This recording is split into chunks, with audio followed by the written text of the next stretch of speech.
This is the moment. The Bachelorette is back. And the power I'm gonna fall in love. is in Jen's hands. And I'm gonna do it my way. ABC tonight. Everything about her is great. I feel so special. Jen's looking like a queen. My men are very, very hot. Someone call 911. You are looking so fired. This is the beginning of a new era. The Bachelorette. All new tonight, 8/7 Central on ABC. And stream on Hulu. This program contains subject matter and language that may be disturbing to some viewers. Your discretion is advised. Savaged. Unfiltered. Your host, Michael Gardner.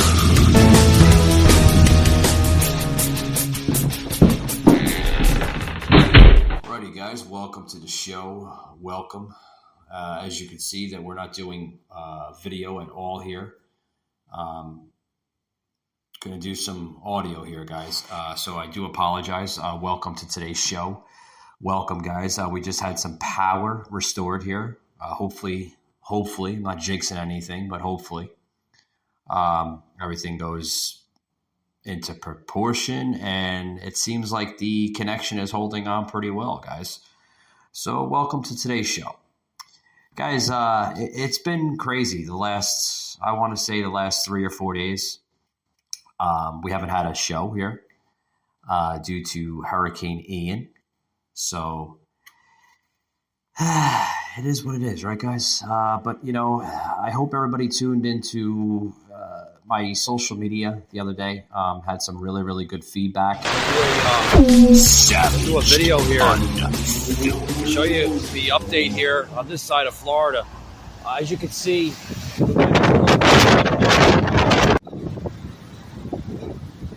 this is the boardwalk here. As you can see, it's pretty. This boat right here, folks, is underwater. Wow. See the boat right there? Try to zoom in on that. Boat is in the water.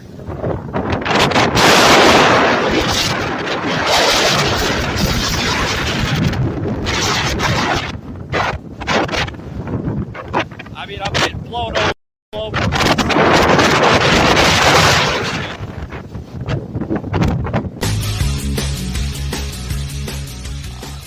Shots, good videos in. Was doing this all from my personal cell phone, guys.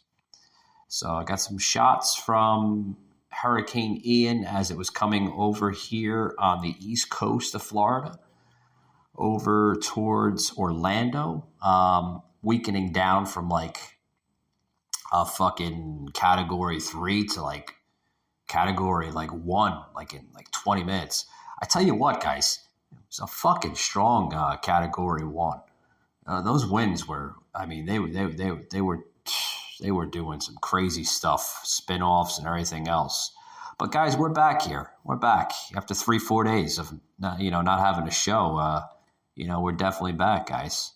Definitely back. So, like I said, I do apologize for the echoing. I'm in another room that I normally don't podcast here in.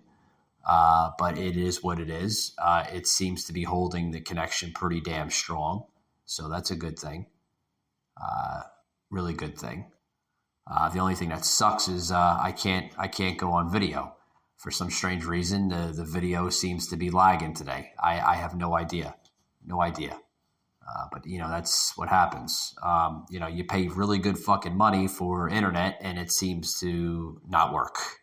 So apparently Spectrum here in the state of Florida has to get their acts together. Definitely has to get their acts together. But we got a show today. Got a damn good show. What's been going on Savage Unfiltered? Yeah, we've been off the air for like almost 4 days. The last show we did was with Amy Sinha and Joseph here, including myself. It was like September 26th, it's like 4 days ago. So, a lot has happened in the last 4 days.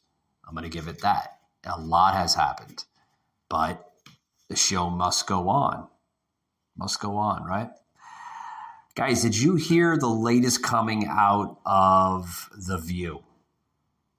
Yes, ABC's The View. Just yesterday, the sick, deranged psychopaths known as The View, which they are, folks. They are completely left.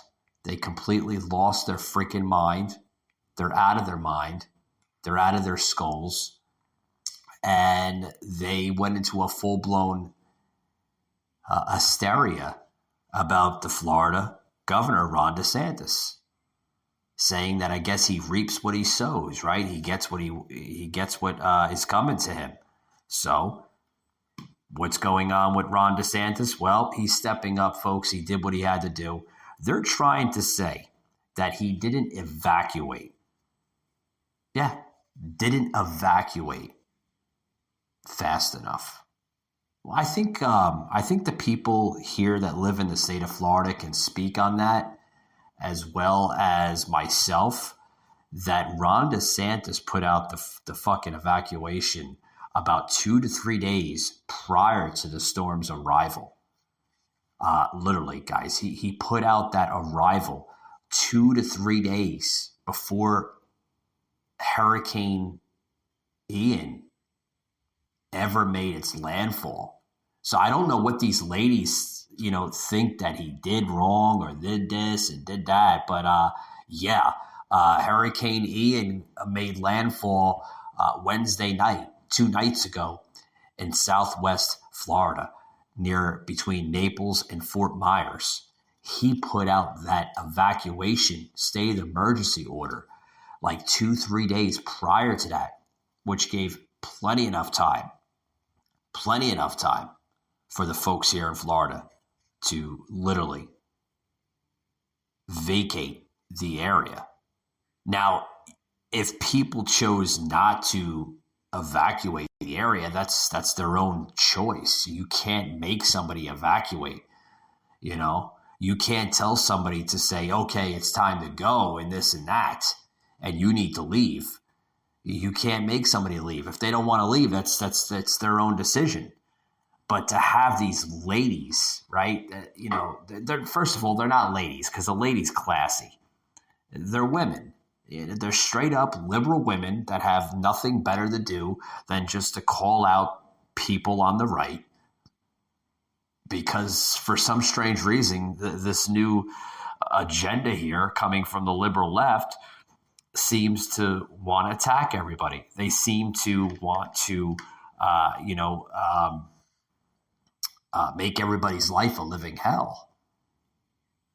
First and foremost, folks, I thought Ron DeSantis did a tremendous job. But, some of the rhetoric, the hysteria, the nonsense, folks, this is, come on. Does anybody want to hear this garbage? It's garbage, folks. Garbage in a nutshell, please. If you want to, continue to pull this rhetoric and this nonsense that, I don't even know how these women still have this show on the air. It's garbage. I don't even listen to it. It's straight up nonsense. It's garbage. It's liberal hysteria. At first I thought they had some type of problem with Trump, but now they have problems with conservatives. Check this clip out, folks. I posted this on social media the other day about these deranged women. Yeah, check this clip out. I am not in the pews of the church of the global warming leftists. This is what he thinks about climate change, and now his state is getting hit with one of the worst hurricanes that they will ever see. Perhaps he is smart enough to recognize that this is not normal. Go ahead.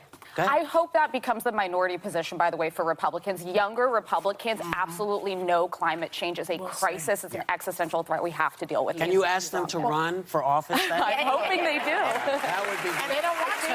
I think it must be said very quickly that we are 6 weeks away from his re-election. You can see in the clip, right, that clearly, Joy Behar. I think Whoopi had made a couple comments. Sonny there on the show making some comments too. They're all in favor with one another. Oh, Ron DeSantis, he did it to himself. He did it with himself because he doesn't think that climate change is real. And then did you hear the one comment that she made? What was it? Joy Behar. She was like, "Oh yeah, Ron DeSantis says that he's not going to sit in the pews, in a church with liberal leftists." Do you agree with them? I mean, seriously, folks, seriously. But this is the liberal nonsense that you get. You get this liberal nonsense that they're on board here to just make everybody's life a living hell. And that's what it seems to be. It seems like people will do everything in their power to make everyone's life a living hell. Now, did anybody see that story? I want to get into a story here. A quick story. But before I make that quick story, guys, I got to take a quick break, guys. You're not going to want to hear this story. This story is mind-blowing. Literally, it's driving everything like bonkers. I'll be right back, guys, after these short words. Don't go anywhere. I'm Mike Lindell, inventor of MyPillow. Thanks to your support, you've helped make MyPillow become one of the fastest-growing companies in America. Over the last 12 years, you've helped MyPillow create thousands of jobs right here in the USA. Every MyPillow is made with passion here in my home state of Minnesota to ensure you get the best sleep of your life. One of the things that I really like about MyPillow is the support. It gives my neck a little hug. I've never slept better in my life. What's better than a great night's sleep? Sleep is one of the most important things to your health, and MyPillow is one of the most important things to your sleep. Call or go to MyPillow.com now, and Mike will give you 2 MyPillow premiums for one low price. Use the promo code, and you'll also receive free shipping. That's 2 MyPillow premiums for one low price. I tried every pillow from expensive down pillows that just went flat to fiber-filled pillows that rebound every time you move your head. I even tried those memory foam pillows, and the curve did not match my neck, and it probably won't match yours. That's why I invented MyPillow. My patented fill adjusts to your exact individual needs and helps keep your neck supported and aligned. When I got MyPillow, I'm asleep almost immediately. I stay asleep at night, and I wake up more well-rested in the morning. MyPillow lasts 10 years, is machine washable and dryable, and comes with a 60-day money-back guarantee. I personally guarantee MyPillow will be the most comfortable pillow you'll ever own or your money back. Call or go to MyPillow.com now, and Mike will give you 2 MyPillow premiums for one low price. Use the promo code, and you'll also receive free shipping. That's 2 MyPillow premiums for one low price. With our 60-day money-back guarantee, you have nothing to lose. Sleep well, America! For the best night's sleep in the whole wide world, visit MyPillow.com. Savage here on the show of shows, guys. I want to get into an article. This was just actually on the Orlando Sentinel. This was just yesterday, where officials. I mean, this is mind blowing, guys, because I read this article here, and it was actually interesting that the storm that we had here was labeled a very historic type of storm, a historic flooding that the Orlando Sentinel put on their front page there. If you guys don't live in Florida, you can see this story here. If you go to Orlando Sentinel. What is the website? I think it's OrlandoSentinel.com. Yes, is it Sentinel.com? Yeah, OrlandoSentinel.com, guys. You go to that website, you're gonna see the full article in its prosperity, where a man of 63 years of age, by the name of Rick Gossett, if that's how you pronounce his name, puffed on a 305 cigarette outside the entrance gate to Apopka High School. Now, where Apopka, folks, is like literally right above Orlando. And, you know, it's expected that he expected to spend at least the next 2 days and nights. Now, this gentleman is homeless, and there was a sign on the campus where it read, "No smoking on campus." So what did he do? Like anybody else, he kind of, you know, shrugged. And during the, there was a drizzle just Wednesday afternoon. I guess this when the storm was pretty much coming into the region there of Florida. And this gentleman here, like I mentioned, he is homeless. He's a retired trucker. Had bought a $13 Amtrak ticket out of Tampa before Ian arrived and spent Tuesday night under an overpass. Now, he says that he was lucky to find this place. And strangers he didn't know from an organization didn't call to roasted him from the patch of pavement with the promise of an Uber ride to Apopka and a safe accommodation during the storm. So basically it goes into saying that, you know, as the shelters opened and began to fill across Central Florida, officials warned that the historic potential dangerous flooding could be in store for the region. Now, you know, the article goes into it, you know, into great detail here. I'm not going to read it because it's a huge article there on the Orlando Sentinel. But the gentleman himself was quite alarmed, you know, by it all. You know, basically, I mean, this gentleman, guys, he literally spent the entire night under an overpass. The entire night as the storm went through. I mean, that shows you. I mean, people do some crazy stuff, but, you know, other than that, folks, I thought that story was quite alarming, you know, and intriguing. I had to read it and I had to bring it over the airwaves.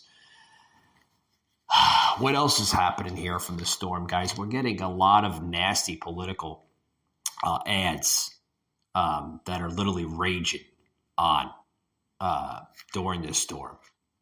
They put some nasty political ads during the storm and a little bit after the storm. The one ad that came in that was used was in 2018. Does everybody remember what happened in 2018? Democrat Andrew Gillum called it unseemly when Republican Ron DeSantis kept running attack ads as Hurricane Michael approached. But then it goes to say that DeSantis was unapologetic, telling Gillum he could run his campaign however he wanted, but Team DeSantis was going to stick with our plan. And guess what, folks? DeSantis won, right? So, you know, pull your bloody ads down. Seriously. You know, I mean, Democrat Charlie Crisp was basically saying the same thing, that it's two-sided. But they had a lot of nasty ads. I remember seeing the ads on my phone, you know, in the last couple of days. A lot of nasty ads. I just mentioned the View, right? How nasty the women are getting. Oh my God, it's disgusting. You know, the View, CNN. You know, they're all blaming this storm on climate change, which I think is bullshit. If you ask me, it is. It's bullshit. It really is. It's you gotta blame something on because somebody doesn't favor climate change. Now they're. I mean, my God, grow up, people. He doesn't agree with climate change. So now his poor state is getting pounded. Yeah, that's what you heard from the liberal View. Disgusting. It really is. It's disgusting. But I just wanted to go through some of the updates here on the show. Probably going to make this a short show. I wanted to get a show on the air. I was supposed to, and I do apologize. Obviously, some of the listeners will understand, and some of the people that tune into the show today will understand. We were supposed to have a very wide range of a guest lineup this week. The Therapy Twins were supposed to join us yesterday. We're still trying to hear back from them. Hopefully they were okay. I know they do reside in Florida. So hopefully they made it out all right and everything is good on their end. As soon as I hear back from them, we're going to try to get them back on the show. We were supposed to have a few others on the show earlier this week. So hopefully when everything goes back into order, we'll have everything, in a better perspective. Michael Gardner, uncut, raw, uncensored. As you could tell, I'm not my normal self, guys. I'm usually full of laughter and everything else, and humor on the show sometimes. And, we have a really good time here on the podcast, but, everything is just out of whack, because of the hurricane, and everybody here in Florida is trying to get everything in order, but it's still a mess. I was just down over by the river, and palm trees all blown out of proportion. I seen a couple of trees derooted, they come right out of the ground, and they're, foliage blown all over the place, people's shingles. It's just, people don't realize, folks, that, when these storms, they come through, they come through fast, but they come through hard, and they will do a lot of destruction in their path. A lot of destruction. People lose roofs, cars. I seen a Plymouth. Yeah, I seen a Plymouth, man, right in the river, right down the street. Somebody's boat was literally on the roadway here from one of the marinas. Crazy stuff. Crazy stuff. It just goes to show you like how unfortunate, things can happen, But folks, I want to make an announcement here as we close, because we're going to close up here soon. Don't worry, we will be back to the regular lineups here on the show. This week kind of been crazy, messed us up here on the network a lot. We lost like 3 episodes this week. We should be back to our regular lineup over the weekend into next week. I know I do have an appearance I have to make on Soslin Tiemenson's show tonight. Remember, God loves you, and I'll meet you at the finish line. We're going to be covering the aftermath and the details and recap of, some of Hurricane Ian. And I know Soslin wants to interview me about my personal experiences that I experienced during the storm. So you're going to want to check that show out tonight. I know the recording is set for 8 p.m. tonight, so it should be a really, really good show. Really, really good show. So, but with that being said, guys, I want to make this in closing here. If anybody still has power, God bless you, really. And for the folks that aren't with power and they're still without power and they're waiting, just wait patiently, because those crews are coming. I know there was roughly between 8 to 10 million here in the state that still don't have power. That's a lot. It's a lot. I know it affected here in Orange County. It affected Brevard County. So, the crews are on their way, folks. You just got to give it some time. Give it some time. They're coming, but just give it some time, and they should be there on the way. There's really not much I can say at this point. I know it's a mess. There's going to be a lot of cleanup after this thing, but when Mother Nature hits, guys, you just gotta hope for the best. Hope for the best, and things will turn out like they always do. Folks, I want to thank you for tuning in to today's show. Yes, I understand it was short. It's not like me to do a show. When I usually do shows by myself, I'm usually interviewing somebody here on the show. I make appearances by myself because I usually have Soslin on the show or I have Joseph. So it's very rare, and then sometimes Jimmy the Ramp, but we haven't seen Jimmy the Ramp in quite some time. I know his schedule has been busy. But, like I said, guys, once this thing, puts us back into a normalcy, right, everything will be fine. But you just got to be patient. Like I say, be patient and things will come. Once again, guys, thank you for tuning in, and check me out tonight on Soslin Stevenson's show. We'll be covering the entire Hurricane Ian. So it should be a really good show. Thank you for tuning in, guys, and we will see you over the week.